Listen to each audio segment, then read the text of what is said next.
9 jours avant le déclenchement de l'opération Dragoon, l'aviation alliée effectue un 8e raid de bombardement sur Toulon.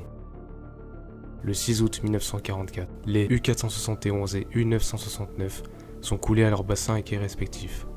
De ce fait, les équipages des 2 sous-marins sont renvoyés en Allemagne, étant entre autres du personnel rare et précieux. Le capitaine Zursi Hartmann et son chef d'état-major, le corvettan-capitaine Chevy, partent en direction de Toulon pour discuter du destin des U-230, U-466 et U-967. Ainsi, il est décidé qu'ils soient réparés au plus vite dans le but d'intervenir sous 6 heures lors du débarquement allié. Le 11 août, l'amiral commandant la côte sud de la France succombe à une attaque cardiaque à Aix-en-Provence, le vice-amiral Paul Weber. Le capitaine Zursi part aussitôt en Allemagne pour prendre ses directives. Le 13 août, le contre-amiral Heinrich Röfus quitte Toulon pour Aix-en-Provence, où il prend le commandement laissé vacant. C'est alors que le 14 août, les longs travaux demandés sur le U-466 et le U-967 sont jugés inutiles au vu des fortes escadres ennemies signalées au large. Le débarquement allié commence le lendemain entre Antibes et Cavalère. Pour autant, aucun sous-marin ne peut intervenir.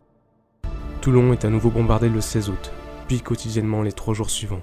Les ports de Toulon et de Marseille doivent être tenus, selon les ordres du grand amiral Karl Dönitz, jusqu'à la dernière cartouche, sans blindés, sans aviation.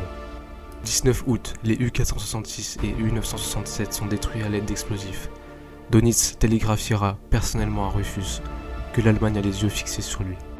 Le 21 au soir, le contre-amiral Heinrich Röfus et ses officiers se réfugient sous la presqu'île de Saint-Mandrier, tenue par environ 1000 hommes.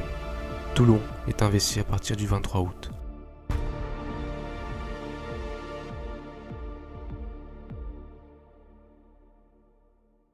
Après avoir fait pression sur les ouvriers, le U-230 est le seul sous-marin déclaré opérationnel.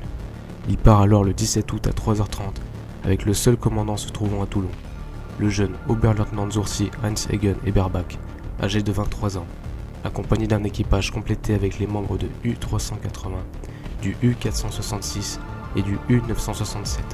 Du carburant a été trouvé avant le départ, mais la nourriture manque. Les dernières torpilles sont embarquées. Dans le port, résonnent des détonations. Les installations portuaires volent en éclats, des destructions préparées à l'avance par la Kriegsmarine. Les ordres sont contradictoires. En mer, on ordonne au U-230 de se rendre dans le secteur de Cap Benat Khan, mais il est aussi ordonné d'attendre à la sortie de la rade de Toulon pour voir si les cibles se présentent. Finalement, il doit rallier Marseille ou tenter de rejoindre la côte espagnole. Le 20 août, le commandant est prévenu que Marseille est détruit et miné, et qu'il est donc impossible de s'y diriger. En mer, le premier test de plongée réalisé dans la baie de Toulon ne rassure pas. La coque fuit à 20 mètres. La plaque posée par les ouvriers n'est pas étanche. L'objectif est désormais de rejoindre la Spezia. Au jour levé, l'équipe de veille aperçoit l'immense flotte de débarquement américaine. Des porte-avions, des croiseurs, des destroyers. Le U-230 est la seule défense face à l'armada, devant combattre avec moins de 100 mètres d'eau sous la coque et un équipage qui ne se connaît pas. Eberbach décide de disparaître sous la surface pour une très longue journée. La nuit suivante, il fait surface pour recharger les batteries, récupérer de l'air frais et pomper l'eau qui a pénétré dans le sous-marin. On discute dans le carré des officiers. Doit-on attaquer ou pas? Les chances de s'en sortir si une attaque est décidée sont minces. Le sacrifice vaut-il encore la peine? Les partisans de l'attaque l'emportent, il est décidé d'attaquer. Ainsi, le U-230 se rapproche des navires alliés en immersion périscopique. Sans arrêt est écouté les sonneries et crépitements produits par les appareils de détection ennemis. Une salve de 4 torpilles est tirée à l'encontre du croiseur USS Augusta, mais, à la dernière minute, ce dernier fit une brutale abattue pour éviter le tir d'une batterie d'artillerie côtière allemande et évite ainsi la gerbe de torpilles. Le U-230 retourne en direction de la côte pour s'y abriter et fait surface à minuit. Le sous-marin avance à pleine vitesse. Cependant, un gros bruit sous la coque immobilise le U-boat. Le sous-marin est bloqué sur un haut fond, bien que les diesels continuent de tourner. Tous les hommes par-dessus bord, les documents secrets et l'énigma sont jetés au fond de l'eau. Des capsules explosives sont installées dans les têtes de torpilles restantes.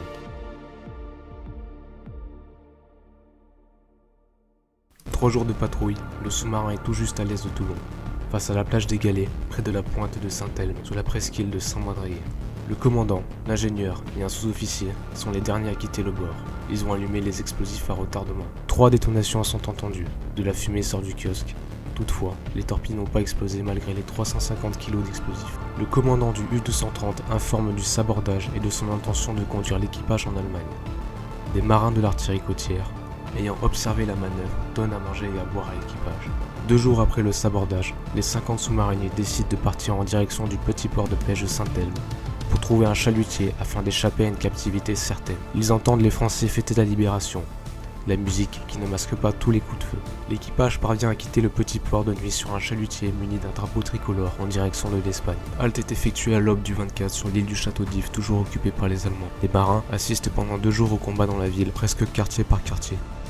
Par le biais d'un téléphone installé à une batterie de flaques, le commandant reçoit l'ordre du commandement de se rendre à la Spezia. Ils repartent alors le 25 au soir, dépassent Toulon et s'arrêtent à l'aube le 26 sur une petite île située entre la presqu'île de Gien et l'île de Porquerolles, pour ensuite reprendre la route vers l'est le soir.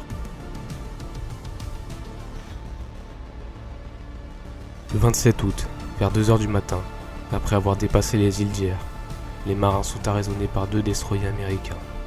Néanmoins, aucun des marins ne parle le français. Par conséquent, 10 jours après avoir quitté Toulon, l'équipage est fait prisonnier sur le USS Ericsson.